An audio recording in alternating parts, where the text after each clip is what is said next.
আসসালামু আলাইকুম ভিউয়ার্স, আশা করি সকলেই ভালো আছেন। যারা ইন্টারনেট ব্যবসা করছেন বা হটস্পট জোন তৈরি করতে চাচ্ছেন তারা আমার এই ভিডিওটি দেখেন, বা যারা হটস্পট জোন শুরু করছেন তারা কিভাবে হটস্পট জোনটা করবেন।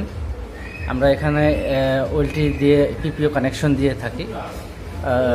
যারা বাসাবাড়ির লাইন দিয়ে হটস্পট জোন তৈরি করবেন ছোট আকারে, তারা এই ধরনের একটি মাইক্রোটি আমি আপনাদের দেখাচ্ছি। এই দেখেন, এই একটি মাইক্রোটিক। এই মাইক্রোটিকটা হচ্ছে আপনারা কনফিগার করবেন। কনফিগার করার পর এটা দিয়ে হচ্ছে ইন্টারনেট ইন হবে, আর এটাতে আমার হচ্ছে আউটপুট হয়েছে হটস্পট। এটি আউটপুট হয়ে কিভাবে রাউটারে সংযোগ করতে হয়। অনেকে দেখা যায় যে রাউটারে অন পোর্টে দেওয়ার পরে হটস্পটটির জোনটা হয় না। সেক্ষেত্রে দেখেন, এখানে একটি দেখেন রাউটারের পিছনে দেখেন আমি ওয়ান পোর্ট বাদ দিয়ে আমি ল্যান পোর্ট ব্যবহার করেছি। সেক্ষেত্রে এখানে শুধু রিপিটার মোটেই কাজ করবে, এটা একটি সিগন্যালটা কাজ করবে। আপনি এরকম রাউটার আরও যেসব জায়গায় কানেক্ট করবেন এইভাবেই কানেক্ট করবেন। দেখবেন যে এই মাইক্রোটিক থেকে হটস্পটটি এই রাউটারের মাধ্যমে সিগন্যালটা পৌঁছাবে। যেখানে যেখানে এই রাউটারগুলো বসাবেন সেখানে সিগন্যালটা যাবে। দেখেন আমার আরেকটি রাউটারটা আছে এখানে, দেখেন এটাও কিন্তু ল্যান্ড পোর্টে করা। আপনারা অনেকে ভুল করেন যে ওয়ান পোর্ট ব্যবহার করেন, ল্যান্ড পোর্টে ব্যবহার করেন না।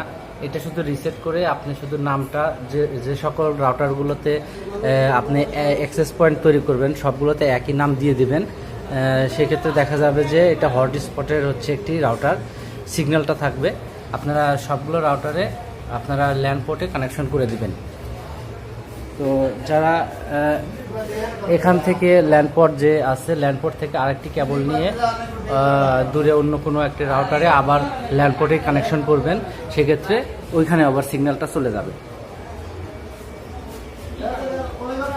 তো বন্ধুরা, যারা এখন আমার চ্যানেলটিকে সাবস্ক্রাইব করেন নাই, অবশ্যই চ্যানেলটিকে সাবস্ক্রাইব করে রাখবেন। ভিডিওটি শেয়ার করবেন, লাইক দিবেন, আর কমেন্টে আপনার মতামতটি জানাবেন যে ভিডিওটি কেমন লেগেছে।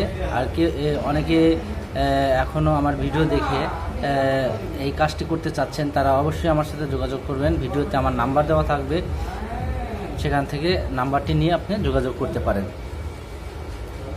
আসসালামু আলাইকুম ভিউয়ার্স।